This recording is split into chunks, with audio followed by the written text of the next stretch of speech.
இப்போது உணவு கட்டுப்பாடு கடைப்பிடிக்கணும்னு வைங்களேன், வாரத்துக்கு ஒரு நாள் விடுமுறை விட்டுருங்க. ஞாயிற்றுக்கிழமை உணவு கட்டுப்பாட்டுக்கு விடுமுறை. அப்படி விட்டுட்டு எப்படி திரும்ப இப்போ வந்து ஞாயிற்றுக்கிழமை நீங்கள் விரும்பியதை சாப்பிடுங்க. இப்போ வந்து உணவு கட்டுப்பாடுனா திங்கட்கிழமையிலேருந்து சனிக்கிழமை வரைக்கும் சோறு, பூரி, பொங்கல், தோசை இதெல்லாம் சாப்பிடாதீங்க. மாமிசம், மீன், முட்டை, தயிர், மோர், வெண்ணெய், நெய், பால் இதெல்லாம் சாப்பிடாதீங்க.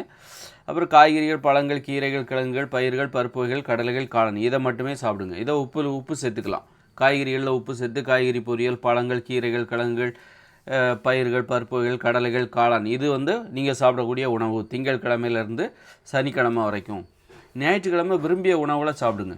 விரும்பிய உணவுனா சோறு, பூரி, பொங்கல், தோசை என்ன வேணுமோ சாப்பிடுங்க. ஞாயிற்றுக்கிழமை விடுமுறை. சரி, மறுநாள் உடனே வந்து உணவு கட்டுப்பாட்டில் இறங்கிடலாமா? மறுநாள் வந்து அதே மாதிரி காய்கறிகள், கீரைகள், பழங்கள், பயிர் வகைகள் அது மாதிரி சாப்பிட ஆரம்பிச்சிடலாமா? ஞாயிற்றுக்கிழமை மட்டும்தான் சோறு, பூரி. அப்போ மறுநாள் என்ன பண்ணணுன்னா திங்கக்கிழமை நீங்கள் உண்ணாவிரதம் இருக்கணும். இல்லைன்னா டக்குன்னு நீங்கள் வந்து டக்குன்னு ஒரு உணவு கட்டுப்பாட்டுக்குள்ளே வந்துட முடியாது. உணவு கட்டுப்பாடு எல்லாத்துக்கும் விதிமுறை இருக்குங்க. வாழ்க்கையே விதிமுறை தான். எல்லாத்துக்குமே விதிமுறை இருக்குது. ஒரு உணவு கட்டுப்பாடாக நீ ஞாயிற்றுக்கிழமை விடுமுறை அப்படின்னா திங்கக்கிழமை என்ன பண்ணணும் அப்படின்னா உணவு கட்டுப்பாடு எதையுமே நீ சாப்பிடக்கூடாது. ஒரு நாள் ஃபுல்லாகவே உண்ணாவிரதம் இருக்க பழகிக்கணும். அப்போ தான் இந்த உணவு கட்டுப்பாட்டுக்குள்ளே போக முடியும். உணவு கட்டுப்பாடுங்கிறது என்னது நான் சொல்கிறேன், காய்கறிகள், பழங்கள், கீரைகள், கிழங்குகள், பயிர்கள், பருப்பு வகைகள், கடலைகள், காளான் இதை மட்டுமே சாப்பிடணும். இதுதான் உணவு கட்டுப்பாடு. இந்த கட்டுப்பாட்டை கடைபிடித்து உணவுகளை சாப்பிட வேண்டும். சரி, அப்போ ஞாயிற்றுக்கிழமை நீ என்ன பண்ணுற? சோறு, பூரி, பொங்கல், தோசை, மாமிசம், மீன், முட்டை எல்லாத்தையும் சாப்பிட்றப்பா. டக்குன்னு திங்கக்கிழமை அதை அப்படியே சாப்பிட்றத நிப்பாட்டிட்டு திங்கக்கிழமை அப்படியே உணவுக்கு மாறிட முடியுமா? காய்கறிகள், பழங்களை சாப்பிட்ற முடியுமா? முடியாது. ஏன்னா நீ ஞாயிற்றுக்கிழமை வந்து சோறு, பூரி, பொங்கல், தோசை இதெல்லாம் சாப்பிடும்போது மாமிசம், மீன், முட்டை, தயிர், மோர், ஸ்வீட்டு அது இதுன்னு சாப்பிடும்போது உனக்கு அந்த ஆசை மனசுக்குள்ளே இருக்கும்.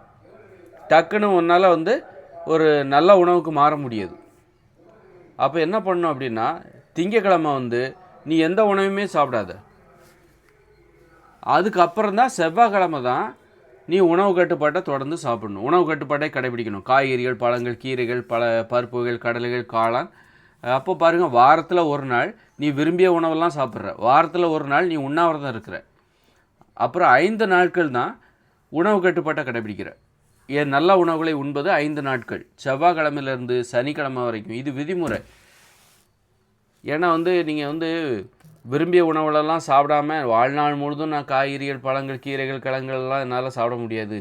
அப்போ நான் சோறே சாப்பிடக்கூடாதா? பூரி, பொங்கல், தோசை இதெல்லாம் சாப்பிடக்கூடாதா? பேக்கரியில் இருக்கிற ஸ்வீட் இதெல்லாம் சாப்பிடக்கூடாதா? அப்படின்னா அப்போ அது ரொம்ப கஷ்டம். எல்லாராலையும் பின்பற்ற முடியாது. அதனால தான் மனிதர்கள் என்ன நினைக்கிறாங்கன்னா, என்னாலலாம் அந்த சோறு சாப்பிடாமல் இருக்க முடியாது, பூரி, பொங்கல், தோசையை சாப்பிடாமல் இருக்க முடியாது, பேக்கரி உணவுகளை என்னால் சாப்பிடாமல் இருக்க முடியாது அப்படிங்கிறனால தான் முடியாதுன்னு நினச்சிட்டு உணவு கட்டுப்பாட்டே விட்டுறாங்க. கடைபிடிக்க முடியாதுப்பா, என்னால் முடியாது. அப்போ தான் நான் என்ன சொல்கிறேன், நீ ஒன்றும் வாழ்நாள் முழுதும் அப்படி சாப்பிடாமல் இருக்கிறது யாராலையுமே முடியாது. ஏன்னா நானே வந்து பல வருடமாக உணவு கட்டுப்பாட்டில் பயிற்சி எடுத்தவன். ஒரு இயல்பான ஒரு மனிதராக வாழ்ந்து ஒரு உணவு கட்டுப்பாட்டை வந்து நான் பயிற்சி எடுக்கிற ஒரு ஆள். ஏன்னா பல பேர் இருக்காங்க, காய்கறிகள், பழங்களை மட்டுமே சாப்பிட்டுட்டு இருக்காங்க. ஆனால் அவங்க வந்து ஒரு இயல்பான மனிதராக இருக்க மாட்டாங்க.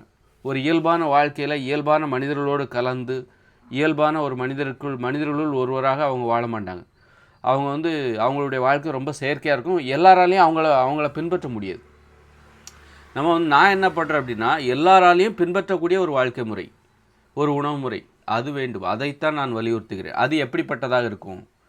அப்படி இருக்கும்போது மனிதர்களுடைய பலவீனங்களுக்கும் மதிப்பு கொடுக்கணும். மனிதர்களுடைய ஆசைகளுக்கு எல்லாத்துக்குமே மதிப்பு கொடுத்து ஏன் வந்து முதல்ல உணவு கட்டுப்பாட்டை கடைபிடிக்கணும் அப்படின்னா நோய்கள் வருதில்ல, அதனால தான் உணவு கட்டுப்பாட்டை கடைபிடி. ஏன் சோறு, பூரி, பொங்கல், தோசை 7 நாளும் சாப்பிட வேண்டியதுன்னு?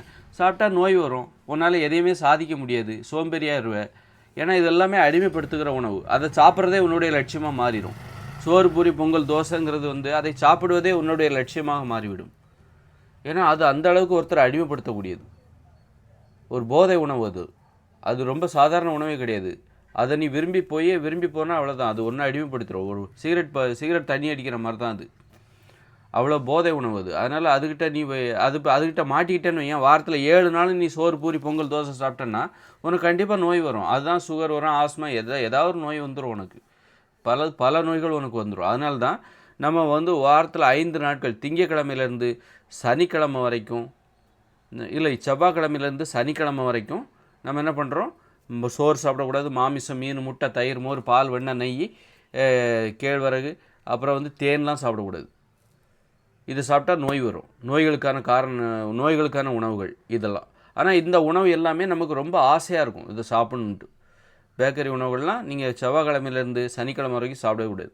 சோறு, பூரி, பொங்கல், தோசை எதுவும் சாப்பிடக்கூடாது. அப்புறம் ஞாயிற்றுக்கிழமை மட்டும் நீங்கள் விரும்பிய உணவுகளை சாப்பிடுங்க. சரி அப்போ வந்து செவ்வாய்க்கிழமை என்ன பண்ணுறது? எதையுமே திங்கக்கிழமை என்ன பண்ணுறது? ஞாயிற்றுக்கிழமை விரும்பிய உணவு சாப்பிட்ணும். திங்கக்கிழமை மறுபடியும் பழங்கள், காய்கறிகளுக்கு போயிடலாமா? நான் போக முடியாது. ஏன்னா நீங்கள் ஒரு தப்பு பண்ணுறீங்க அப்படின்னா, முதல்ல வந்து இப்போ நீங்கள் இப்போ நான் ஞாயிற்றுக்கிழமை விரும்பிய உணவுகளை சாப்பிட்றேன்னு சொல்லலாம். அது நோய்களை தருகிற உணவு தான். நீங்கள் பெரும்பாலும் விரும்பிய உணவுன்னு சொல்லி மாமிசம், மீன், முட்டை, சோறு, பூரி, பொங்கல், தோசைன்னு ஞாயிற்றுக்கிழமை சாப்பிட்றீங்களோ இது எல்லாமே நோயை தரக்கூடியது. டக்குன்னு ஆரோக்கியத்தை தருகிற உணவுகளுக்கு மாற முடியாது. முதல்ல எல்லாத்தையும் நிப்பாட்டு. அதான் திங்கக்கிழமை எதையுமே சாப்பிடாத. உதாரணத்துக்கு நான் வந்து ஒருத்தர் கெட்டது பண்ணுறாங்கன்னு வச்சுக்கோங்க, டக்குன்னு உடனே நல்லவராக மாற முடியாது. முதல்ல எல்லாத்தையும் நிப்பாட்டு. முதல்ல கெட்டது பண்ணுறதில்ல, அதை முதல்ல நிப்பாட்டு. இப்போ ஒருத்தர் திருடிக்கிட்டே இருக்கிறான், நான் இனிமேல் நாளையிலேருந்து நல்லவராக மாற போகிறேன், நான் இன்னைய வரைக்கும் திருடிட்டு இருக்கேன், இனிமேல் நான் திருட மாட்டேன், நாளைக்கு நான் நல்லவராக மாற போகிறேன், நல்ல செயல்களை செய்ய போகிறேன் அப்படின்னு சொல்கிறதில்ல, அது முடியாது. முதல்ல நீ கெட்ட செயல்களை நிப்பாட்டு. ஏன்னா அதுவே ஒரு வேலை. கெட்ட செயல்களை செய்யாமல் இரு, அதுவே ஒரு வேலை. இது வரைக்கும் கெட்ட செயல்கள் செஞ்சுட்டு இருந்தல, அந்த கெட்ட செயல்களை செய்யாமல் இரு, அதுவே ஒரு வேலை.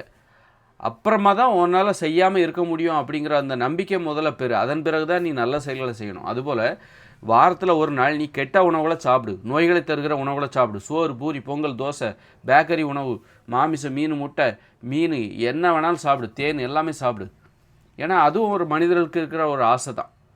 ஏன்னா மனிதர்கள் ரொம்ப பலவீனமானவர்கள், பிற உயிரினங்களைப் போல அல்ல. ஒரு ஆடு மாடு இன்னும் 10 லட்சம் வருஷத்துக்கு அது புல்லை தான் திங்கும், அது மாறி மாமிசத்தை சாப்பிடவே சாப்பிடாது. அந்த அளவுக்கு அதுக்கு வைராக்கியம், மன உறுதி இருக்குது. ஆனால் மனிதர்கள் அப்படி இல்லை. அவங்க ஒரு நிலையில் இருக்க மாட்டாங்க. மனம் எனும் நோயால் பாதிக்கப்பட்டவங்க, பலவீனமானவர்கள். மனிதர்களுக்கு அந்த மன உறுதி கிடையாது. ஒரு எறும்புக்கோ ஆடுக்கோ மாட்டுக்கோ இருக்கிற மன உறுதி மனிதர்களுக்கு கிடையாது. சிங்கம், புலி இன்னும் 10 வருஷம் கழிச்சாலும் மாமிசம்தான் சாப்பிடும். ஆனால் மனிதர்கள் எல்லாத்துலேயும் வாய் வைப்பாங்க. அவங்க ரொம்ப ஆராய்ச்சி பூர்வமாக தன்னை பற்றின சந்தேகம், ஒரு மன உறுதி இல்லாத ஒரு பலவீனமான ஒரு உயிரினம், மனம் எனும் நோயால் பாதிக்கப்பட்டவர்கள். அப்படி இருக்கும்போது நம்மளை பற்றி நாம் தெரிஞ்சுக்கணும். நம்மளால் என்ன முடியுமோ அதைத்தான் யோசிக்கணும். அவங்க ஆடு மாடு பாருங்கள் புல்லே திங்குது, அது மாதிரி நம்மளும் மனிதர்களுடைய உணவுகளை மட்டுமே சாப்பிட முடியாதா வாழ்நாள் முழுதும்? அப்படின்னா முடியாது. ஏன்னா நாம் இப்போ பிற உயிரினங்கள் திறந்த வழியில் படுத்து தூங்கும். மழையோ வெயிலோ திறந்த வழியில் படுத்து தூங்கும். நம்மளால் முடியுமா? முடியாது. நம்மளால் செத்து போயிடுவோம். மார்கழி மாதத்தில் நீங்கள் திறந்த வழியில் படுத்து தூங்குனீங்கன்னா நீங்கள் செத்து போயிடுவீங்க. அந்த பனி குளிரில் செத்து போகிறீங்க. நமக்கு இந்த மாதிரி பாதுகாப்பான குடிசை வீடுலாம் தேவைப்படுது. ஒரு எறும்பு கூட திறந்த வழியில் இருக்கும், இயற்கையோடு இணைஞ்சு கிடக்கும், நம்மளால் இருக்க முடியாது. அப்போ நம்மளை பற்றி நாம் தெரிஞ்சுக்கணும். நாம் யார், நம்முடைய திறன் என்ன அப்படின்னு தெரிஞ்சுக்கிட்டு அதை அடிப்படையாக கொண்டு ஒரு உணவு முறையை நான் முன்வைக்கிறேன். எல்லாரையும் ஏற்றுக்கணும். மனிதர்களுடைய பலவீனத்துக்கும் அங்கே மதிப்பு கொடுக்கணும். அதனால தான் என்ன பண்ணுறேன், வாரத்தில் 5 நாட்கள் நீ உணவு கட்டுப்பாட்டை கடைபிடி. மனிதர்கள் இயற்கை விதிமுறைப்படி மனிதர்கள் என்ன உணவு சாப்பிடுமோ அதை நீ சாப்பிடு. நோய்களை தராத உணவுகளை 5 நாட்கள் சாப்பிடு.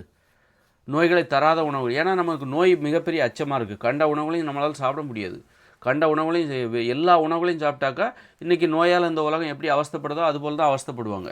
அதனால் என்ன பண்ணணுன்னா, மனிதர்கள் விரும்பிய உணவுகளெல்லாம் சாப்பிடாமல் மனிதர்கள் என்ன உணவு சாப்பிடணும்னு இயற்கை அனுமதித்ததோ அந்த உணவுகளை மட்டும். என்ன உணவு அனுமதித்திருக்கிறது மனிதர்கள் உண்பதற்கு அப்படின்னா, காய்கறிகள், பழங்கள், கீரைகள், கிழங்குகள், பயிர்கள், பருப்புகள், கடலைகள், காளான், இலைத்தலைகள்.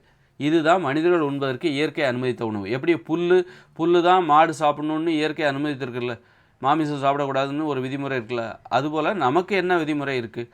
ஒரு சிங்கம், புலி, கரடிக்கு மாமிசம்தான் உணவு, அதான் இயற்கை விதிமுறை. அதுபோல் நமக்கு என்ன விதிமுறை உணவு சார்ந்து அப்படின்னா, காய்கறிகள், பழங்கள், கீரைகள், கிழங்குகள், பயிர்கள், பருப்புகள், கடல்கள், காளான், இலைத்தலைகள். இதுதான் மனிதர்கள் உண்பதற்கு இயற்கை அனுமதித்த உணவு.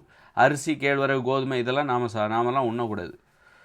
உடனே பறித்த உடனே எதை நீ சாப்பிட முடியுமோ அதுதான் உணவு. எளிதாக இருக்கணும். நீ அரிசி, கேழ்வரகு அதை புடைக்கணும், அவிக்கணும், குத்தணும், காய வைக்கணும், அப்புறமா அதை பொங்க வைக்கணும், அதுக்கு ஒரு குழம்பு வைக்கணும், அதுக்கு ஒரு உப்பு போடணும். இதெல்லாம் எப்போ வந்தது? இதெல்லாம் இயற்கையில் நம்ம குரங்குகளாக காடுகளில் விலங்குகளாக வாழும்பொழுது நம்ம என்ன சாப்பிட்டோமோ அதுதான் இப்போதும் சாப்பிடணும். காடுகளில் குரங்குகளாக விலங்குகளாக வாழ்ந்தபோது நம்ம இன்றைக்கி குரங்கு தான், விலங்குகளாக வாழ்ந்தோம். மனம் என்கிற நோய் ஏற்படுவதற்கு முன்பு நாம் விலங்குகளாக இருந்தோம். அப்போ விலங்குகளாக இருக்கும்போது நம்ம என்ன பண்ணியிருந்திருப்போம்? இப்போ மனம் என்கிற நோய் தான் நம்ம மனிதர்களாக மாற்றியது. மனித தோற்றம், உருவத்தில் மாற்றம் ஏற்பட்டது. அந்த தோற்றம் தான் நோயால் ஏற்பட்ட ஒரு மாற்றம். அப்படி இருக்கும்போது அப்போ நம்ம விலங்குகளாக இருக்கும்போது குரங்குகளாகிய நாம் என்ன உணவு சாப்பிட்ருப்போம்? நெல்லா சாப்பிட்ருப்போம்? எளிதாக உடனே பறித்த உடனே சாப்பிட்றது தான் சாப்பிட்ருப்போம். பறித்த உடனே என்ன கிடைக்கிது? ஒரு பழங்களை சாப்பிட்ருப்போம், காயை சாப்பிட்ருப்போம், இலைத்தழைகளை சாப்பிட்ருப்போம், தான் சாப்பிட்ருப்போம். நெல்லெல்லாம் வந்து வேலையை வச்சு அப்புறம் வந்து அதை காய வச்சு அவிச்சு புடச்சி நம்ம விலங்குகளாக இருக்கும்போது சாப்பிட்ருக்க மாட்டோம்.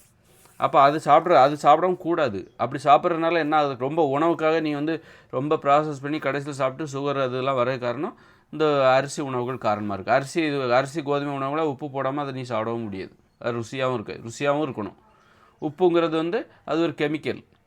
அது கடற்கரையில் அது செயற்கையாக எல்லா ஊர்களையும் கடற்கரையில் உப்பை உற்பத்தி பண்ண முடியாது. அதுலேயும் நிறைய தொழில்நுட்பம் இருக்குது. அப்படி இருக்கும்போது உப்பு வந்து பூமியின் மற்ற ஒரு மலையில் இருக்காங்க, அவங்க உப்பு சாப்பிட்ருப்பாங்களா? கடந்த காலங்களில் சாப்பிட்ருக்க மாட்டாங்க. உப்பெல்லாம் இப்போ தான் வந்து போக்குவரத்து வாகனங்கள் கடற்கரையில் உற்பத்தி பணம் என்கிற நடைமுறை ஏற்பட்டதுனால, வியாபாரம் விற்பனை என்கிற நடைமுறை ஏற்பட்டதுனால உப்பு உற்பத்தி செய்யப்பட்டு மக்களிடம் விநியோகிக்கப்படுகிறது. அதனால் வந்து அதனால் வந்து உப்பு நமது உணவு கிடையாது. அப்போது இதெல்லாம் நோய்களுக்கு காரணமான உணவுகள். நமக்கு இவ்வளோ நோய் வருது அப்படின்னா அந்த உப்பெல்லாம் காரணம். அரிசி கேழ்வரகு நமது உணவு கிடையாது. மாமிசம் நமது உணவு கிடையாது. மாமிசத்தை உங்களால் பச்சையாக சாப்பிட முடியாது. பச்சையாக எல்லாராலையும் சாப்பிட முடியாது. அது சாப்பிடவே முடியாது. அரைப்பதற்கு ஏற்ற உணவு மாமிசம் அல்ல. மீனும் சரி அருவருப்பாக இருக்கும். பெரும்பான்மையான மக்கள் அதை பச்சையாக சாப்பிட மாட்டாங்க. யாரோ 1-2 பேர் சாப்பிட்றாங்களே அப்படின்னா அவங்களெல்லாம் பெரும்பான்மையான மற்ற மக்களுடைய இயல்பை வச்சு தான் நம்ம ஒரு விஷயத்தை எடுத்துக்க முடியும். அப்படி இருக்கும்போது அப்போ நம்ம அதே நேரத்தில் அந்த உணவுகள் மீது அதனால் ஒரு 5 நாள் நமது மனிதர்கள் இயற்கை அனுமதித்த உணவுகளை மட்டுமே, மனிதர்களுக்காக இயற்கை அனுமதித்த உணவுகளை காய்கறிகள், பழங்கள், கீரைகள், கிழங்குகள், பருப்புகள், கடல்கள், காளான், இலைத்தலைகள், இதுதான் மனிதர்களுக்காக இயற்கை அனுமதித்த உணவு. இதை வந்து நீங்கள் என்ன பண்ணணும்? செவ்வாய்க்கிழமையிலேருந்து சனிக்கிழமை வரைக்கும் கடைபிடிக்கணும் இந்த உணவு கட்டுப்பாடை. மாமிசம் சாப்பிடக்கூடாது, மீன், சோறு இதெல்லாம் சாப்பிடக்கூடாது. ஞாயிற்றுக்கிழமை விரும்பிய உணவுகளை சாப்பிடுங்க. ஞாயிற்றுக்கிழமை சரி, ஞாயிற்றுக்கிழமை விரும்பிய உணவு சாப்பிட்டியா? ஞாயிற்றுக்கிழமை என்ன சாப்பிட்டியா அதுதான் திங்கக்கிழமை சாப்பிடணும்னு தோணும். அதனால் என்ன பண்ணணும்? டக்குன்னு திங்கக்கிழமை காய்கறி பழங்களுக்கு போக முடியாது. எல்லாத்துக்கும் விதிமுறை இருக்குது. எப்படி நீங்கள் வந்து ஒரு விரும்பிய உணவுகளை சாப்பிட்ற நீங்கள் எப்படி நீங்கள் டக்குன்னு மாற முடியாது. இப்போ வந்து ஒருத்தர் திருடிட்டு இருக்கிற நம்ம தப்பான ஒரு செயல் தான் செய்கிறோம். விரும்பிய உணவுகளை சாப்பிட்ற ஒரு தப்பு தான். ஒரு தப்பு செய்கிறீங்க அப்படின்னா டக்குன்னு இன்றைக்கி மட்டும்தான் நான் தப்பு செய்வேன், நாளையிலேருந்து நான் நல்லது செய்ய ஆரம்பிச்சிடுவேன், சரியானவற்றை செய்ய ஆரம்பிச்சிடுவேன் அப்படின்னு சொன்னால் செய்ய முடியாது. அப்போ என்ன பண்ணணும் அப்படின்னா, முதல்ல நீ கெட்டது செய்கிறல்ல அதை நிறுத்து. அதை செய்யாமல் இருக்கிறத முதல்ல நிறுத்த பழகு. அந்த நம்பிக்கை பெறு. உன்னால் நிறுத்த முடியுமா? நீ இது வரைக்கும் இது கெட்டது பண்ணிகிட்டு இருக்க, இது வரைக்கும் நீ திருடிகிட்டு இருக்க. அப்போ திருடுறதே முதல்ல நாளையிலேருந்து நல்லது பண்ண போகிறேன், இன்றைக்கி வரைக்கும் நான் கெட்டது பண்ணிகிட்டு இருக்கேன், திருடிட்டு இருக்கேன் அப்படின்னா யாரும் ஒன்றும் நம்ப மாட்டாங்க. முதல்ல கெட்டது பண்ணுறத முதல்ல நிறுத்து. அப்போ உன் மேலே உனக்கு ஒரு நம்பிக்கை வரும். அப்பாடா நம்மளால் கெட்டது பண்ணாமல் இருக்க முடியும். அதன் பிறகு தான் நீ நல்லது பண்ணணும். அதுபோல் விரும்பிய உணவுகளை நீ ஞாயிற்றுக்கிழமை சாப்பிட்லான்னு நான் சொன்னேன். உணவு கட்டுப்பாட்டை எப்படி கடைப்பிடிக்கணும்னா, ஞாயிற்றுக்கிழமை நீ விரும்பிய உணவுகளை சாப்பிடுப்பா. என்ன வேணாலும் சாப்பிடு. மாமிசமா, மீனா, முட்டையா, பேக்கரி உணவு எல்லாம் என்ன வேணாலும் சாப்பிடு. ஞாயிற்றுக்கிழமை சாப்பிட்டுட்டு திங்கக்கிழமை டக்குன்னு பழங்கள், காய்கறிகளுக்கு மாற முடியாது. இயற்கை அனுமதித்த உணவுகளை சாப்பிட ஆரம்பிக்க முடியாது. முதல்ல நிறுத்து. ஏன்னா ஞாயிற்றுக்கிழமை விரும்பிய உணவுகளை சாப்பிட்ட பிறகு அது ஒன்று அடிமைப்படுத்தும். உனக்கு ஆசையை தூண்டும். திங்கக்கிழமையும் அதையே சாப்பிடணும் உனக்கு தோணும். அதனால் என்ன பண்ணணும்? திங்கக்கிழமை முதல்ல அந்த உணவுகளை பட்டினி கடை, எதையுமே சாப்பிடாத.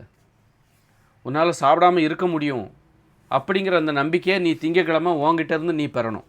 உனக்கு நீயே நிரூபிக்கணும், என்னால் சாப்பிடாமல் இருக்க முடியும். அதாவது ஞாயிற்றுக்கிழமை விரும்பிய உணவுகளை சாப்பிட்டல, கண்ட உணவு, நோய்களை தருகிற விரும்பிய உணவு இந்த பேக்கரி உணவு இதெல்லாம் சாப்பிட்டல, இந்த உணவில் என்னால் சாப்பிடாமல் இருக்க முடியும் அப்படிங்கிறது தான் நீ திங்கக்கிழமை ப்ரூவ் பண்ணுற, நிரூபிக்கிற. அதன் பிறகு செவ்வாய்க்கிழமை இயற்கை அனுமதித்த உணவுகளை சாப்பிட ஆரம்பிச்சிடணும். இயற்கை அனுமதித்த உணவு உன்னை வந்து அடிமைப்படுத்தாது, உன்னை பலவீனப்படுத்தாது, உன்னை ஆசை காட்டாது, பேராசையை தூண்டாது. அதான் இயற்கை அனுமதித்த உணவுகள். அப்போ அதை வந்து நீ என்ன பண்ணணும்? செவ்வாய்க்கிழமை இருந்து திரும்ப சனிக்கிழமை வரைக்கும் பின்பற்றணும். காய்கறிகள், பழங்கள், கீரைகள், பருப்புகள், கடலைகள், காளான், இலைத்தலைகள், இதை வந்து சனிக்கிழமை வரைக்கும். அப்புறம் திரும்ப ஞாயிற்றுக்கிழமை வரும். ஞாயிற்றுக்கிழமை விரும்பிய உணவுகளை சாப்பிடு. அப்புறம் திங்கக்கிழமை ஞாயிற்றுக்கிழமை விரும்பிய உணவுகளை நிறையா கூட சாப்பிடு. சோறா பூரியா போட்டு சாப்பிடு. எவ்வளோ வேணாலும் சாப்பிடு, நிறைய வேணாலும் சாப்பிடு, என்ன வேணாலும் சாப்பிடு, எவ்வளோ வேணாலும் சாப்பிடு, ஆசை தீர சாப்பிடு. ஞாயிற்றுக்கிழமை இதோட அடுத்த ஞாயிற்றுக்கிழமை தான் நம்ம சாப்பிட போகிறோம் அப்படின்னு சொல்லிட்டு விரும்பிய உணவுகளை எவ்வளோ வேணாலும் சாப்பிடு. திங்கக்கிழமை நல்ல ஒரு ஆற்றல் உடம்புல இருக்கும். ஆற்றலோட பட்டினி கடை. ஏன்னா நீ ஞாயிற்றுக்கிழமை நிறைய சாப்பிட்ட, அந்த ஆற்றலோட நீ என்ன பண்ணு, திங்கக்கிழமை பட்டினி கடை. பட்டினி கிடக்கிறது ஈஸி, ஏன்னா உன் உடம்புல ஆற்றல் இருக்குது, ஏன்னா ஞாயிற்றுக்கிழமை நிறைய சாப்பிட்ருக்க.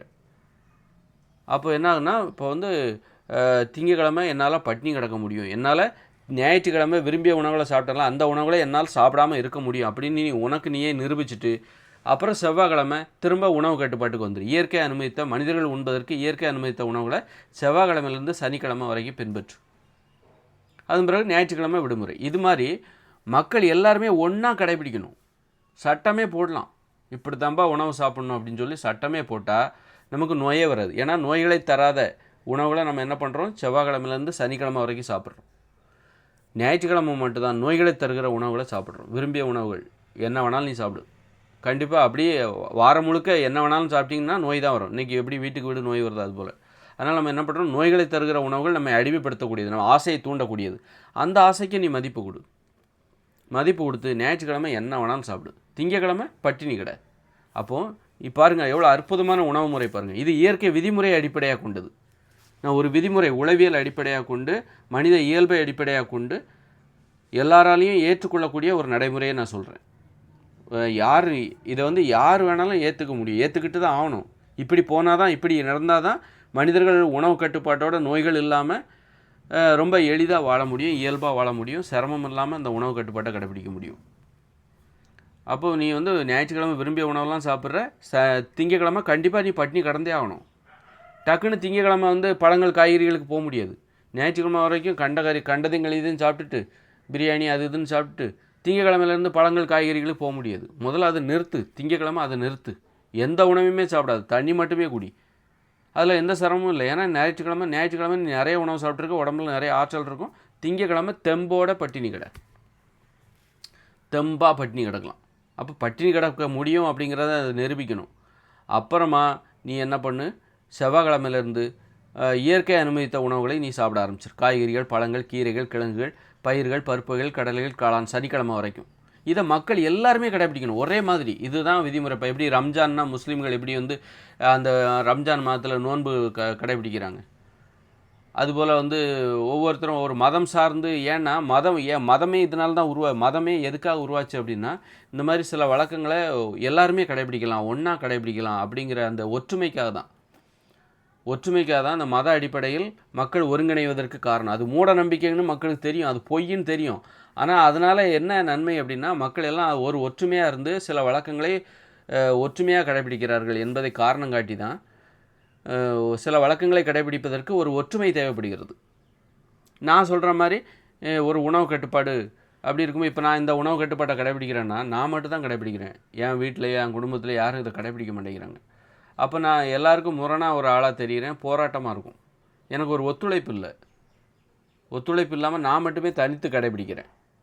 அதனால தான் எல்லோரும் கடைபிடிச்சாங்கன்னு வச்சுக்கோங்களேன். ஞாயிற்றுக்கிழமை விரும்பிய உணவுகளை என் வீட்டில் உள்ள எல்லாருமே சாப்பிட்றாங்க, நானும் சாப்பிட்றேன். அது மாதிரி திங்கக்கிழமை எல்லாருமே பட்டினி கிடக்கிறாங்க, அதுபோல் நானும் பட்டினி கிடக்கிறேன். ஈஸியாக இருக்கும். அப்புறம் செவ்வாய்க்கிழமை எல்லோரும் உணவு கட்டுப்பாட்டுக்கு வந்துடுறாங்க. காய்கறிகள், பழங்கள், கீரைகள், கிழங்குகள், பருப்புகள், கடலைகள், காளான், காய்கறிகளில் உப்பு சேர்த்துக்கலாம். ஏன்னா இந்த இயந்திர அறிவியல் உலகில் நம்ம இந்த இயந்திர அறிவியல் உலகோடு பொருந்தி வாழ வேண்டுமென்றால் உப்பு சேர்த்துக்கணும் கண்டிப்பாக. அது வந்து உப்பு தான் எல்லா பிரச்சனைகளுக்கும் காரணமாக இருக்குது. அதனால் காய்கறிகளில் உப்பு சேர்த்துக்கலாம். சோறு சாப்பிடக்கூடாது. எப்போ, செவ்வாய்க்கிழமையிலேருந்து சனிக்கிழமை வரைக்கும். இந்த மாதிரி ஒரு ஒற்றுமையாக கடைபிடிக்கும் போது அது ஈஸியாக இருக்கும். நாம் வந்து இப்போ புதன்கிழமை வந்து நான் மாமிசம் சோறு சாப்பிட்டேன்னா இனி சாப்பிடக்கூடாது அப்படின்னு யாராவது என்ன கண்டிக்கணும். நான் வந்து இப்போ செவ்வாய்க்கிழமையிலேருந்து சனிக்கிழமை வரைக்கும் சோறு சாப்பிடக்கூடாது. பூரி, பொங்கல், தோசை, மீன், முட்டை, தயிர், மோர், பால், வெண்ணெய், நெய் இதெல்லாம் சாப்பிடக்கூடாது. பேக்கரி உணவு எதுவும் சாப்பிடக்கூடாது. அப்போ அப்படின்னா எல்லா மக்களும் இதை அப்படி பின்பற்றுறாங்கன்னு வச்சுக்கோங்களேன். நான் புதன்கிழமை வந்து நான் சோறு சாப்பிட்டா யாராவது என்ன கண்டிப்பாங்க. புதன்கிழமை நீ எதுக்கு சோறு சாப்பிட்ற அப்படின்னு கண்டிப்பாங்க. கண்டிக்கிறதுக்கும் ஒரு ஆள் தேவை. அதுவும் ஒரு உதவி தான். நான் என் உணவு கட்டுப்பாட்டை கடைபிடிப்பதற்கு மற்றவங்க எனக்கு உதவி பண்ணுறாங்க. இப்போ நான் திருடாமல் இருக்கேன், நான் திருடுனா என்னை யாராவது ஏன் திருடுறேன்னு கேட்கணும்ல. அது வந்து நான் திருடாமல் இருப்பதற்கு மற்றவர்களிடமிருந்து கிடைக்கக்கூடிய ஒரு உதவி. அதுபோல் நான் உணவு கட்டுப்பாட்டை கடைபிடிப்பதற்கும் ஒழுக்கமாக வாழ்வதற்கு பிறரிடமிருந்து நமக்கு உதவி தேவைப்படுது. நானும் தப்பு பண்ண மாட்டேன். சப்போஸ் நான் தப்பு பண்ணால் கூட யாராவது என்ன வந்து கண்டிக்கணும், அந்த பயமும் எனக்கு இருக்கணும். மற்றவங்க நம்மளை பற்றி தப்பாக நினச்சிடக்கூடாது. அப்போ அது கூட பிறர் நமக்கு செய்கிற உதவி தான். அதுபோல் ஒரு உணவு கட்டுப்பாட்டை எல்லோரும் ஒன்றா கடைபிடிக்கணும். இது இந்த இயந்திர அறிவியல் உள்ளவர்களோட இப்படி கடைபிடிச்சாக்கா ஒரு குடும்பமாக நீங்கள் ஒன்றுமே இதை நான் சொல்கிறம்போது இது நல்லா இருக்குது, இந்த உணவு கட்டுப்பாடு நல்லா இருக்குது அப்படின்னு தெரிஞ்சுன்னா ஒரு குடும்பமாக இதை கடைபிடிங்க. ஒரு நாடே எப்படி கடைபிடிக்கலாம், ஒரு சட்டமே ஏற்றலாம். அதன் மூலம் என்ன நன்மை அப்படின்னா யாருக்கும் நோய் வராது. அதே நேரத்தில் நீ விரும்பிய உணவையும் சாப்பிடலாம், அதே நேரத்தில் உனக்கு நோயும் வராது. அதே நேரத்தில் இப்போ உனக்கு மன உறுதி, பட்னி கிடப்பதற்கான வாய்ப்பு, பட்னி கடந்தே ஆகணும், அப்போ தான் உணவு கட்டுப்பாட்டை கடைபிடிக்க முடியும். திங்கக்கிழமை எல்லாருமே பட்னி கிடக்கணும். ஞாயிற்றுக்கிழமை விரும்பிய உணவுகளை சாப்பிடு. செவ்வாய்க்கிழமையிலேருந்து இயற்கை அனுமதித்த உணவுகளை சனிக்கிழமை வரைக்கும் சாப்பிடு. பாருங்கள், இது எல்லாமே விதிமுறை அடிப்படையாக கொண்டது. இப்படி இந்த விதிமுறையை பின்பற்றினா மட்டும்தான் உங்களால் உணவு கட்டுப்பாட்டை கடைபிடிக்க முடியும் அப்படின்னு சொல்லிட்டு இந்த மாதிரி ஒரு விதிமுறை அடிப்படையாக கொண்டு மக்கள் இதை பின்பற்றணும். நான் பின்பற்றுகிற ஒரு நடைமுறை இது. அப்போ நான் இயல்பாக எளிமையாக இருக்கேன். எனக்குள்ள விரும்பிய உணவுகளையும் சாப்பிட்றேன், வாரத்தில் ஒரு நாள் பட்டினி கிடக்கிறேன், வாரத்தில் ஒரு நாள் விரும்பிய உணவுகளை சாப்பிட்றேன், அப்புறம் வாரத்தில் 5 நாட்கள் கட்டுப்பாட்டுடன் கூடிய நோய்களை தராத ஆரோக்கியத்தை தருகிற நல்ல உணவுகளையும் சாப்பிட்றேன். எவ்வளோ நுட்பமான ஒரு உணவு முறை பாருங்கள், எவ்வளோ அற்புதமாக இருக்குது. நான் வாரத்தில் எந்த நாளுமே நான் சோறு சாப்பிட மாட்டேன், அப்படி இல்லை. எந்த நாளுமே நான் டீ காஃபி பேக்கரி உணவுகள் சாப்பிட மாட்டேன், அப்படி கிடையாது. ஞாயிற்றுக்கிழமை மட்டும் நான் ஃப்ரீயாக சாப்பிடுவேன்பா. எவ்வளோ அழகாக இருக்குல்ல. அப்புறம் திங்கக்கிழமை ஃபுல்லாக பட்டினி. ஏன்னா ஞாயிற்றுக்கிழமை நல்லா ஹெவியாக சாப்பிட்ருவேன், விரும்பிய அளவுக்கு தேவையான அளவுக்கு நல்லா சாப்பிட்ருப்பேன், பிரியாணி அது இதுன்னு சாப்பிட்ருவேன். அப்போ என் உடம்புல நிறைய எனர்ஜி இருக்கும், ஆற்றல் இருக்கும். திங்கக்கிழமை பட்டினி கிடக்கிறது எனக்கு ரொம்ப சர்வசாதாரணம், அது ஒரு கஷ்டமாகவே தெரியாது. அப்புறம் செவ்வாய்க்கிழமையிலேருந்து பழங்கள், காய்கறிகள், பருப்புகள், கடலைகள், காளான், பயிர்கள், பருப்புகள், அப்புறம் இலைத்தலைகள், இந்த மாதிரி உப்பெல்லாம் சேர்த்து காய்கறி பொரியல் இந்த மாதிரி சாப்பிட்லாம். இது செவ்வாய்க்கிழமையிலேருந்து சனிக்கிழமை வரைக்கும். எவ்வளோ அழகாக இருக்குல்ல இந்த விதிமுறை. இது இயற்கையானது. இப்படித்தான் அதை கடைபிடிக்க முடியும். உணவு கட்டுப்பாட்டை நாம் ஏற்றுக்கொள்ள வேண்டுமென்றால் இப்படி இருந்தால் ஏற்றுக்கொள்வார்கள் மக்கள். ஏன் மக்கள் உணவு கட்டுப்பாட்டை கடைபிடிக்க மாட்டேங்கிறாங்க? காரணம் என்னென்னா, நீ வாழ்நாள் முழுதும் சோறே சாப்பிடக்கூடாதா? சோறு சாப்பிட்றது தான் நோய்க்கு காரணம் தெரியும். வாழ்நாள் முழுதும் என்னால் சோறு சாப்பிடாமல் இருக்க முடியாது, பூரி சாப்பிடாமல் இருக்க முடியாது, டீ காஃபி குடிக்காமல் என்னால் இருக்க முடியாது, பேக்கரி உணவுகள் சாப்பிடாமல் என்னால் இருக்க முடியாது. அப்படிங்கிறனால தான் அவங்களால உணவு கட்டுப்பாடு. நான் என்ன சொல்கிறேன், ஞாயிற்றுக்கிழமை விரும்பியதை சாப்பிடு, திங்கக்கிழமை பட்டினி கடை, அப்புறம் செவ்வாய்க்கிழமையிலேருந்து சனிக்கிழமை வரைக்கும் உணவு கட்டுப்பாடு, இயற்கை அனுமதித்த உணவுகளை சாப்பிடு, ஆரோக்கியத்தை தருகிற நோய்களை தராத உணவுகளை சாப்பிடு. இதுதான் அப்போ இந்த விதிமுறை மனிதர்கள் இந்த மனித இனம் இந்த பூமியில் இருக்கிற வரைக்கும் கடைபிடிக்கணும். அப்போ தான் மனிதர்கள் நோய் இல்லாமல் இருக்க முடியும். இப்போ இதை கடைபிடிச்சாதான் இப்படி ஒரு உணவு கட்டுப்பாடுனா அதை நினச்சி நம்ம பயப்படக்கூடாது, பயப்பட வேண்டிய அவசியம் இல்லை. நல்லா இருக்குல்ல. இப்போ பாருங்கள், அவ்வளோ அருமையாக இருக்குல்ல. எல்லாராலையும் ஏற்றுக்க முடியும். ஏன்னா மக்களுக்கு விரும்பியதை சாப்பிடணுங்கிற ஒரு ஆசை இருக்குது. நீங்கள் விரும்பியதை எல்லாத்தையும் சாப்பிட்டா என்ன ஆகும்னா, நோய் மட்டும் வராது, மூளை வேலை செய்யாது. மூட நம்பிக்கைங்கிறது என்னது? அது ஒரு மூளையில் ஏற்படுற நோய். உன்னால் உண்மைகளை தெரிஞ்சிக்க முடியல, அதனால தான் மூடத்தனமான விஷயங்களை நம்புகிற, ஒருத்தர் சொல்கிறத அப்படியே நம்புகிற. அது மூளையின் செயல்பாட்டில் ஏற்பட்ட ஒரு நோய், மூட நம்பிக்கைங்கிறது. காரணம் அது எங்கேருந்து ஆரம்பிக்குதுன்னா, கண்ட உணவுகளை சாப்பிட்றதுனால தான். எல்லா மாமிசம் சாப்பிட்றதில்ல, அது உன்னுடைய உணவு கிடையாது. இப்போ பெட்ரோல் வண்டியில் பெட்ரோல் தான் போடணும், டீசல் வண்டியில் டீசல் தான் போடணும். அப்போ கேஸ்லேயும் வண்டி ஓடும், ஆட்டோலாம் ஓடும். அப்போ கேஸில் அதுதான் போடணும். அப்போ பெட்ரோல் வண்டியில் டீசல் போட்டாலோ டீசல் வண்டியில் பெட்ரோல் போட்டாலோ வண்டி ஓடாது, என்ஜின் சீஸ் ஆகிடும். அதுபோல் தான் மனிதர்களுக்கு என்ன சாப்பிடணுமோ. இப்போ மாடு அது புல்லை தான் சாப்பிடும். அது போய் மாமிசத்தை கொடுத்தீங்கன்னா அது சாப்பிடுமா? சாப்பிட்டா என்னாகும்? அது வாயில் திணிக்கிறீங்க அந்த மாமிசத்தை. அப்போ என்னாகும்? மாடு நோய் வந்துடும். அதுபோல் சிங்கத்துக்கிட்ட போய் இப்போ நீ புல் தான் சாப்பிட்ணும் அப்படின்னா சிங்கம் சிங்கமாக இருக்காது, அப்புறம் அதுக்கும் ஒரு நோய் வர்றதுக்கு வாய்ப்பு இருக்குது. அதனால் அந்தந்த உணவு, நமக்கு என்ன உணவு அதை தெரிஞ்சுக்கணும். அதே இடத்துல மனிதர்கள் யார் அப்படிங்கிறதையும் தெரிஞ்சுக்கணும். ரொம்ப பலவீனமான ஒரு மனம் எனும் நோயால் பாதிக்கப்பட்டவர்கள். அதனால் அவங்களால வாழ்நாள் முழுதும் ஒரே மாதிரியான ஒரு உணவை, அதாவது ஆரோக்கியத்தை தருகிற காய்கறிகள், பழங்கள், இதை மட்டுமே அவங்களால சாப்பிட முடியாது. அவங்களால ஒரு நிலையாக இருக்க முடியாது. அப்போ அந்த உணர்வுக்கு நம்ம மதிப்பளிக்கணும். அதையும் நம்ம ஒத்துக்கிட்டு ஞாயிற்றுக்கிழமை விரும்பியதை சாப்பிடு. அப்புறம் திங்கக்கிழமை பட்னி கிடக்கணும். பட்னி கிடந்தால் தான் அந்த உணவு அப்போ அந்த ஞாயிற்றுக்கிழமை சாப்பிட்ட அந்த சாப்பாட்டு மீதான உனக்கு இருக்கிற ஆசையிலேருந்து நீ விடுபட முடியும். அதன் பிறகு ஒரு கட்டுப்பாடான உணவு செவ்வாய்க்கிழமையிலேருந்து சனிக்கிழமை வரைக்கும். இந்த விதிமுறையை இயற்கையோடு இணைந்த மனித வாழ்க்கை 2040க்கு அப்புறமா வருதுல்ல, இந்த இயந்திர அறிவு உலகம் 2040 செயலிழந்துடும். இயற்கையோடு இணைந்த மனித வாழ்க்கை 2040க்கு அப்புறம் வரப்போகுது. அந்த வாழ்க்கையிலையும் மனிதர்கள் காய்கறிகள் பழங்கள் இதெல்லாம் உற்பத்தி பண்ண போகிறாங்க, எளிமையாக வாழ போகிறாங்க, குடிசையில் வாழ போகிறாங்க, நடந்து தான் எங்கேயும் போவாங்க, போக்குவரத்து வாகனங்கள் எதுவுமே கிடையாது, தொழிற்சாலைகள் எதுவுமே கிடையாது, மின்சாரம் எதுவுமே இல்லாத ஒரு வாழ்க்கை வாழ போகிறாங்க மனிதர்கள். இப்போ 2040க்கு அப்புறம் இயற்கையோடு இணைந்த இந்த உலகமே செயலிழக்க போகுது. இயந்திர அறிவியல் உலகமே 2040 செயலிழக்க போகுது. அதன் பிறகு ஒரு வாழ்க்கை வருதில்ல, அவங்க காடுகளில் வாழப்போகிறார். காடுகள் தான் நமது வாழ்விடம். நாம் இப்போ இருக்கிறதே காடுகள் தான். இங்கே நம்ம மரத்தை வெட்டிட்டோம், அவ்வளோதான். மரத்தை வெட்டி காங்கிரீட் கட்டடங்களை உருவாக்கி வச்சுருக்கோம், அவ்வளோதான். நம்ம காடுகளில் தான் வாழ போகிறோம். இப்போ இருக்கிற இந்த காங்கிரீட் கட்டடத்தை இனிமேல் காடுகளாக மாற்ற வேண்டும். அது ரொம்ப கஷ்டம். இப்போ இருக்கிற இடிபாடுகளெல்லாம் கட்டடத்தெல்லாம் இடித்து காடுகளாக மாற்றணும். நமக்கு தேவையான கட்டடத்தை மட்டுமே கட்டணும். அதற்கான வரைபடம் என்கிட்ட இருக்குது. 2040க்கு அப்புறம் நம்ம வாழ போகிற ஒரு உலகம் எப்படி இருக்கும், அதற்கான வரைபடம் விதிமுறைகளை அடிப்படையாக கொண்டு என்கிட்ட இருக்குது. அப்போ அந்த உலகம் இருக்குல்ல, 2040க்கு அப்புறம் இயற்கையோடு இணைஞ்சு வாழ போகிறோம்ல, அங்கேயும் இந்த விதிமுறையை கடைபிடிக்கணும். ஒரு ஊர் நிர்வாகமே சட்டம் போட்டுரும். ஊர் நிர்வாகம் என்ன சொல்லும், நீங்கள் ஞாயிற்றுக்கிழமை விரும்பியதை சாப்பிடுங்க, திங்கக்கிழமை பட்டினி கிடக்கணும், 24 மணி நேரம் பட்டினி கிடக்கணும். அப்புறம் செவ்வாய்க்கிழமைலேருந்து சனிக்கிழமை உணவு கட்டுப்பாட்டை கடைபிடிக்கணும். மாமிசம் சாப்பிடக்கூடாது, மீன் முட்டை தயிர் மோர் வெண்ணெய் நெய் பால் தயிர் சோறு பூரி பொங்கு இந்த மாதிரி எதையும் சாப்பிடக்கூடாது. செவ்வாய்க்கிழமைலேருந்து சனிக்கிழமை வரைக்கும் காய்கறிகள் பழங்கள் கீரைகள் கிழங்குகள் பருப்புகள் கடலைகள் காளான் இலைத்தலைகள் இதைத்தான் சாப்பிட்ணும். உப்பு எடுத்துக்கூடாது. உப்பு 2040க்கு அப்புறம் கிடைக்குமா அப்படிங்கிற சந்தேகம். கடற்கரையில் உள்ளவங்களுக்கு மட்டும்தான் கிடைக்கும். அல்லது கடற்கரைக்கு போய் தங்களுக்கு தேவையான உப்பை எடுத்துகிட்டு இயற்கையோடு இணைந்து நடந்து போய் கடற்கரைக்கு போய் தங்களுக்கு தேவையான ஒரு வருடத்துக்கு தேவையான உப்பை அவங்க எடுத்துகிட்டு வந்துடுவாங்களா? அது முடியுமா? சாத்தியமாகறவங்க சாத்தியப்படுத்திப்பாங்களா? அதுங்கிற அடுத்த விஷயம். அப்போ அந்த மாதிரி உப்பு சேர்த்துக்கிட்டா நீ ஞாயிற்றுக்கிழமை மட்டும் உப்பு போட்டு நீ என்ன வேணாலும் சாப்பிடு. ஞாயிற்றுக்கிழமை மீன் சாப்பிடு, ஆனால் மற்ற நாள் சாப்பிடக்கூடாது. திங்கக்கிழமை பட்டினி கிடக்கணும். செவ்வாய்க்கிழமையிலேருந்து சனிக்கிழமை வரைக்கும் நீ மாமிசம் மீன் முட்டை தயிர் மோர் பால் வெண்ணெய் நெய் எதுவுமே சாப்பிடக்கூடாது. காய்கறிகள் பழங்கள் கீரைகள் கிழங்குகள் பயிர்கள் பருப்புகள் கடலைகள் காளான் இலைத்தலைகள் இதை மட்டும்தான் செவ்வாய்க்கிழமையிலேருந்து சனிக்கிழமை வரைக்கும் சாப்பிடணும். ஞாயிற்றுக்கிழமை விரும்பியதை சாப்பிடு. மாமிசம் சாப்பிடு, மீனை சாப்பிடு. மீனா நீ அங்கே நீ இயற்கையோடு இணைஞ்சு வாழ்கிற அந்த உலகத்தில் ஆறுலாம் இருக்கும், குளம்லாம் இருக்கும், அங்கே பெரிய பெரிய மீன் இருக்கும், இவ்வளோ பெரிய மீன்லாம் இருக்கும். ஆனால் பாவமாக இருக்கும். உன் உணவை நீ தான், உன்னுடைய மீனை நீ தான் கொல்லணும். உனக்கு தேவையான ஒரு மீனை பிடிக்கிற அது உயிரோடு இருக்கும். ஒரு ஆடெல்லாம் உன்னால் கொல்ல முடியுமா இயற்கையோடு இணைஞ்ச மனுஷ வாழ்க்கையில்? ஏன்னா கசாப்பு கடையே கிடையாது. இயற்கையோடு இணைஞ்ச மனுஷ வாழ்க்கையில் கசாப்பு கடை கிடையாது. பணம்ங்கிற நடைமுறை கிடையாது. பணம் கொடுத்தா 2 கிலோ மட்டன் கொடுங்க அப்படின்னு கேட்க முடியாது. உனக்கு தேவையான உனக்கு ஆட்டுக்கறி வேணுமா, நீ வளர்த்த ஆட்டை நீ தான் கொல்ல போகிற. உன்னால் முடியுமா? முடியாது. எல்லாராலையும் முடியாது. அதனால் முடியாது, சிரமமாக இருக்குது அப்படின்னா அந்த ஊர் நிர்வாகமே யாரும் ஆடை கொல்லக்கூடாது அப்படின்னு சட்டம் போட்டுருவாங்க. இப்போ உனக்கு மாட்டுக்கறி வேணுமா, நீ மாட்டை கொல்ல முடியுமா, நீ வளர்த்த மாட்டை நீ கொல்லுவியா? மாட்டை.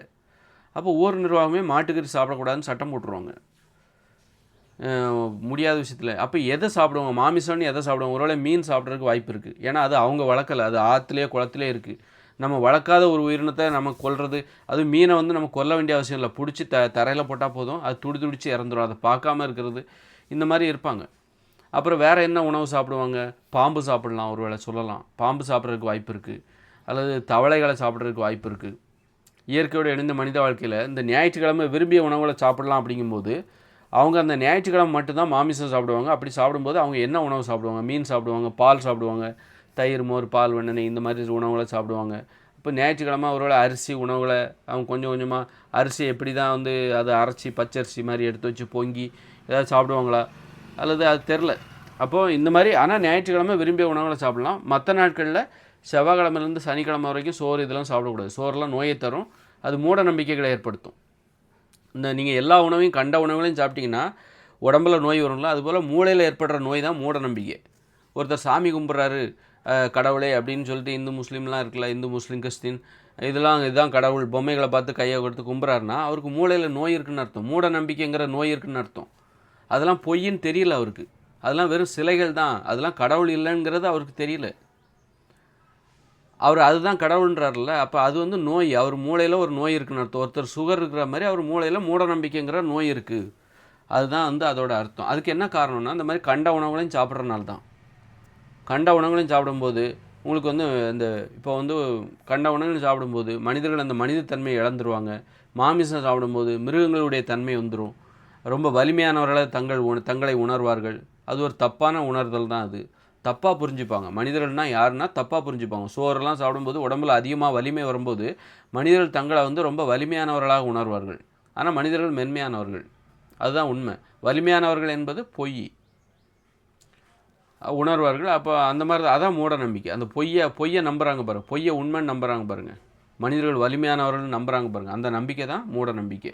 அதுதான் பொய். அப்போ ஞாயிற்றுக்கிழமை உங்களுக்கு மூட நம்பிக்கை ஏற்படும். ஏனென்றால் ஞாயிற்றுக்கிழமை நீங்கள் விரும்பிய உணவுகளை சாப்பிடும்போது உங்கள் மூளையில் மூட நம்பிக்கை ஏற்படும். உங்கள் உடம்பில் நோய் ஏற்படும். நீங்கள் சோம்பேறியாக இருப்பீங்க. ஞாயிற்றுக்கிழமை பார்த்தீங்கன்னா சோம்பேறியாக தான் இருப்பீங்க. ஏன்னா கண்ட உணவுகளையும் உணவு கட்டுப்பாட்டை அடிப்படையாக கொண்டு நீங்கள் நான் சொல்கிற உணவு கட்டுப்பாட்டை கடைபிடிக்கும் போது ஞாயிற்றுக்கிழமை விரும்பிய உணவுகளை சாப்பிட்டீங்கன்னா உங்களுக்கு சோம்பேறித்தனம் ஏற்படும். சோம்பேறித்தனங்கிறது உடம்பு வேலை செய்ய மாட்டேங்குது. அதுபோல் மூளையில் ஏற்படுற மூட நம்பிக்கை ஏற்படும். உங்களால் பேச்சு வராது, சரியாக பேச்சு வராது. ஏன்னா மூளை சரியாக வேலை செஞ்சால் தான் அந்த மூளையில் பேசுகிற ஆர்வமே வரும். முதல்ல பேச வேண்டும் என்கிற ஆர்வமே வரும். இப்போ நான் பேசுகிறேன் அப்படின்னா நான் இந்த மாதிரி பேசணுங்கிற ஆர்வத்துக்கு காரணமே நான் உணவு கட்டுப்பாட்டை கடைப்பிடிச்சா தான் எனக்கு அந்த பேசணுங்கிற ஆர்வமே வரும். நான் சோறு பூரி பொங்கல் தோசைலாம் சாப்பிட்டேன்னு வச்சுங்க, எனக்கு பேசணுங்கிற ஆர்வம் வராது, சாப்பிட்ணுங்கிற ஆர்வம் தான் வரும். அப்போ அதனால தான் இந்த மனிதர்கள் யார்கிட்டையும் பேசுகிறதே கிடையாது. எல்லாத்துக்கும் சாப்பிட்ணுங்கிற ஆர்வத்தில் இருக்காங்க. பேசணுங்கிற ஆர்வத்தை அது தடுத்து வைக்கிறது. கண்ட உணவுகளும் சாப்பிட்றதுனால அந்த கண்ட உணவுகளும் மனிதர்களை அடிமைப்படுத்துகிறது, பலவீனப்படுத்தி சாப்பிட்ணுங்கிற ஆர்வத்தை தான் அது அதிகப்படுத்துது. சாப்பிடுவதற்காக தான் பேசிகிட்டு இருக்காங்க. பேசுகிறதுக்காக தான் நம்ம சாப்பிட்ணும். பேசுவதற்கு ஆற்றல் தேவை. ஆனால் சாப்பிடுவதற்காக பேசுகிறார்கள். சாப்பிட வேண்டும் என்கிற நோக்கத்திற்காக இவர்கள் பேசி கொண்டிருக்கிறார்கள். பேசுவதற்காக தான் சாப்பிடணும். பேசுவதற்கு ஆற்றல் தேவை. அந்த மாதிரி தலைகீழாக தப்பான ஒரு புரிதலோடு மனிதர்கள் வாழ்கிறார்கள். காரணம், நம்மை அடிமைப்படுத்துகிற உணவுகளை வாரத்தில் 7 நாட்களும் நாம் சாப்பிட்டு கொண்டிருக்கிறோம். நமக்கு நோய் தருகிற உணவுகளை வாரத்தில் 7 நாட்களும் நாம் சாப்பிட்டு கொண்டிருக்கிறோம். பேசுவதற்கான ஆர்வத்தை இல்லாமல் செய்கிற உணவுகளை வாரத்தில் 7 நாட்களும் நாம் சாப்பிட்டு கொண்டிருக்கிறோம். அதனால் பேசணுங்கிற ஆர்வம் வரணும் அப்படின்னா உங்களை அடிமைப்படுத்தாத உணவுகளை சாப்பிடணும். அடிமைப்படுத்தாத உணவுகளை சாப்பிட்டா தான் பேசணுங்கிற ஆர்வம் வரும் உங்களுக்கு. காய்கறிகள், பழங்கள், கீரைகள், பருப்புகள், கடலைகள், காளான், இதெல்லாம் வந்து நம்ம அடிமைப்படுத்தாத. இதை சாப்பிட்டிங்கன்னா இலைத்தலைகள் இதெல்லாம் சாப்பிட்டிங்கன்னா சாப்பிட்றது கஷ்டம். இதை சாப்பிட்டிங்கன்னா உங்களுக்கு பேசணுங்கிற ஆர்வம் வரும். அதுவே வந்து நீங்கள் சோறு பூரி பொங்கல் தோசையெல்லாம் சாப்பிட்டீங்கன்னு வச்சுங்க, மாமிசம் மீன் முட்டைலாம் சாப்பிட்டீங்கன்னு வச்சுங்க, உங்களுக்கு சாப்பிட்ணுங்கிற ஆர்வம் தான் வருமே தவிர பேசணுங்கிற ஆர்வம். மனிதர்களே உங்களுக்கு பிடிக்காது. உங்களுக்கு சாப்பாடு தான் இன்பமாக தெரியும். மனிதர்களை பார்த்தாலே துன்பமாக இருக்கும். மனிதர்களிடமிருந்து ஒளிந்து கொள்ளத்தான் விரும்புவீர்கள். ஏன்னா உங்களுக்கு வாழ்க்கையில் எல்லா இன்பத்தையும் தருவதாக இந்த சோறு இருக்குது, பூரி பொங்கல் தோசை, இதை விட என்ன இருக்குது, மனுஷங்களே தேவையில்லை அப்படின்னு தோணும் உங்களுக்கு.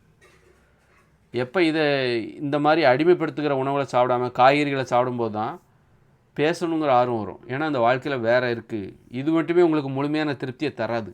இந்த காய்கறிகள் பழங்கள் இதை உப்பு சேர்க்காமல் நீங்கள் சாப்பிடும்போது இந்த உலகத்தில் நீங்கள் உப்பு சேர்த்துக்கலாம், காய்கறி பொரியல் அதிலெல்லாம் உப்பு சேர்த்துக்கலாம். சாப்பிடும்போது என்ன ஆகும்னா இதுக்கு மேலே உங்களுக்கு திருப்தி இது முழுமையாக தராது. நீங்கள் சோறு சாப்பிடாமல் மாமிசம் மீன் முட்டையெல்லாம் சாப்பிடாமல் வெறும் காய்கறிகள் பழங்கள் கீரைகள் கிழங்குகள் சாப்பிடும்போது இதுவே உங்களுக்கு முழுமையான திருப்தியை தராது. வேறு ஏதாவது திருப்தியான அனுபவங்களை தேடுவீங்க. பேசணும்னு உங்களுக்கு தோணும், உடல் உழைக்கணும்னு தோணும், ஒரு இடத்துல உட்கார முடியாது, எதையாவது செய்யணும்னு தோணும். அதுவே சோறெல்லாம் சாப்பிட்டிங்கன்னா படுத்தே கிடப்பீங்க. எப்படா காலையில் சாப்பிட்டு படுத்துருவீங்க, அப்புறம் எப்படா மத்தியானம் ஆகும், மத்தியானம் சாப்பிட்டு திரும்பவும் படுத்துருவீங்க, அப்புறம் எப்படா நைட் ஆகும், நைட்டு சாப்பிட வேண்டியது படுக்க வேண்டியது. இந்த மாதிரி ஞாயிற்றுக்கிழமை பார்த்தீங்கன்னா எனது உணவு கட்டுப்பாட்டை அடிப்படையாக கொண்டு ஞாயிற்றுக்கிழமை நீங்கள் விரும்பிய உணவுகளை சாப்பிட்டீங்கன்னா உங்கள்கிட்ட என்ன நடக்கும்னா உங்களுக்கு இப்போ ஞாயிற்றுக்கிழமை பேசணுங்கிற ஆர்வம் இருக்காது, அதுமாதிரி உழைக்கணுங்கிற ஆர்வம் இருக்காது, சோம்பேறித்தனம் ஏற்படும். ஞாயிற்றுக்கிழமை உங்கள் மூளையில் மூட நம்பிக்கைகள் ஏற்படும். அப்போ நீங்கள் திங்கக்கிழமை என்ன பண்ணணும், பட்டினி கிடக்கணும். அப்போ திங்கக்கிழமை ஒழுங்காக வேலை செய்ய ஆரம்பிச்சிடும், அந்த உடம்பு வேலை செய்ய ஆரம்பிச்சிடும், பேசணுங்கிற ஆர்வம் வந்துடும். அப்புறம் செவ்வாய்க்கிழமையிலேருந்து சனிக்கிழமை வரைக்கும் கட்டுப்பாடாக சாப்பிட்ணும். என்னது, காய்கறிகள் பழங்கள் கீரைகள் கிழங்குகள் பயிர்ப்புகள் கடல்கள் காளான் இலைத்தலைகள், இதை மட்டும்தான் சாப்பிட்ணும். இதை சாப்பிட்டிங்கன்னா உங்களுக்கு பேசணுங்கிற ஆர்வம் வரும், சோம்பேறித்தனம் இருக்காது, மூளை ஒழுங்காக வேலை செய்யும், உண்மைகளை தெரிந்து கொள்ளலாம், மூட நம்பிக்கைகள் எதுவும் ஏற்படாது. இப்படிப்பட்ட மாற்றங்களை உங்களால் உணர முடியும். இந்த உணவு கட்டுப்பாடு என்பது அறிவுபூர்வமானது. சும்மா ஏன் இஷ்டத்துக்கு நான் சொல்லலை. ஏன் இதை கடைப்பிடிக்கணும், ஏன் திங்கக்கிழமை உண்ணாவிரதம் இருக்கணும், உண்ணாவிரதம் இருந்தால் தான் செவ்வாய்க்கிழமை உணவு கட்டுப்பாட்டை தொடங்க முடியும். டக்குன்னு ஞாயிற்றுக்கிழமை விரும்பிய உணவுகளை சாப்பிட்டுட்டு டக்குன்னு திங்கக்கிழமை மாற முடியாது. முதல்ல விரும்பிய உணவுகளை சாப்பிட்டல, முதல்ல அதை நிறுத்து. அப்புறம் தான் செவ்வாய்க்கிழமை கட்டுப்பாடான உன்னை அடிமைப்படுத்தாத ஆரோக்கியத்தை தருகிற நோய்களை தராத ஒரு உணவுகளை நீ சாப்பிட முடியும் சனிக்கிழமை. இந்த மாதிரி அப்போ நமக்கு எந்த அழுத்தமும் இல்லை, ஜாலியாக நல்லா இருக்குது, அறிவுபூர்வமானது.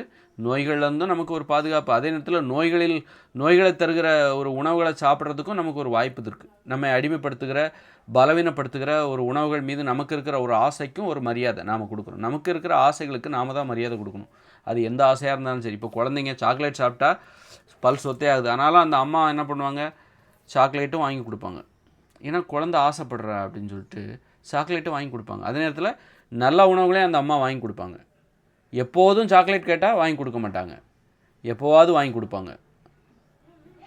அப்புறம் நிறைய நேரம் நல்ல உணவுகளை தான் அந்த அம்மா குழந்தைகளுக்கு வாங்கி கொடுப்பாங்க. அதுபோல் தான் பலவீனமான ஆசையாக இருந்தாலும் அது மோசமான, அதுக்கும் ஒரு மதிப்பு இருக்குது, அதையும் மதிக்கணும். இல்லைனா அந்த ரொம்ப குழந்தைகள் ஏங்கி போயிடும் அப்படின்னு சொல்லிட்டு. அதுபோல் தான் நம்ம உடம்பே நம்ம ஒரு குழந்தை மாதிரி பார்த்துக்கிட்டு நம்ம உடம்புக்கு என்னெல்லாம் தேவை அப்படிங்கிறத நாம் பூர்த்தி பண்ணணும். இதுதான். இந்த வீடியோவை லைக் பண்ணுங்கள், ஷேர் பண்ணுங்கள், சப்ஸ்கிரைப் பண்ணுங்கள். நன்றி, வணக்கம். அடுத்த வீடியோவில் பார்க்கலாம்.